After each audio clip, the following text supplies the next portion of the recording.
इस hair style को बनाने के लिए सबसे पहले हमने बालों की पौनी बनाई। पौनी को ऊपर की तरफ करते हुए हमने बालों को कॉम्ब किया।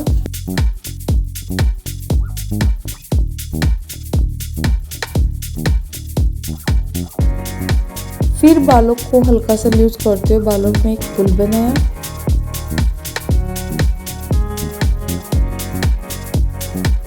फिर उस पर क्लेचर अटैच किया।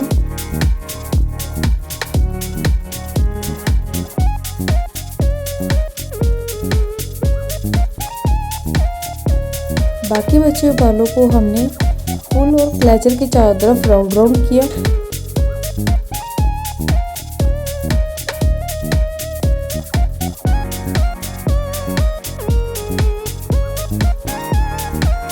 फिर उसे पिन अप किया और ये हेयर स्टाइल तैयार हुई।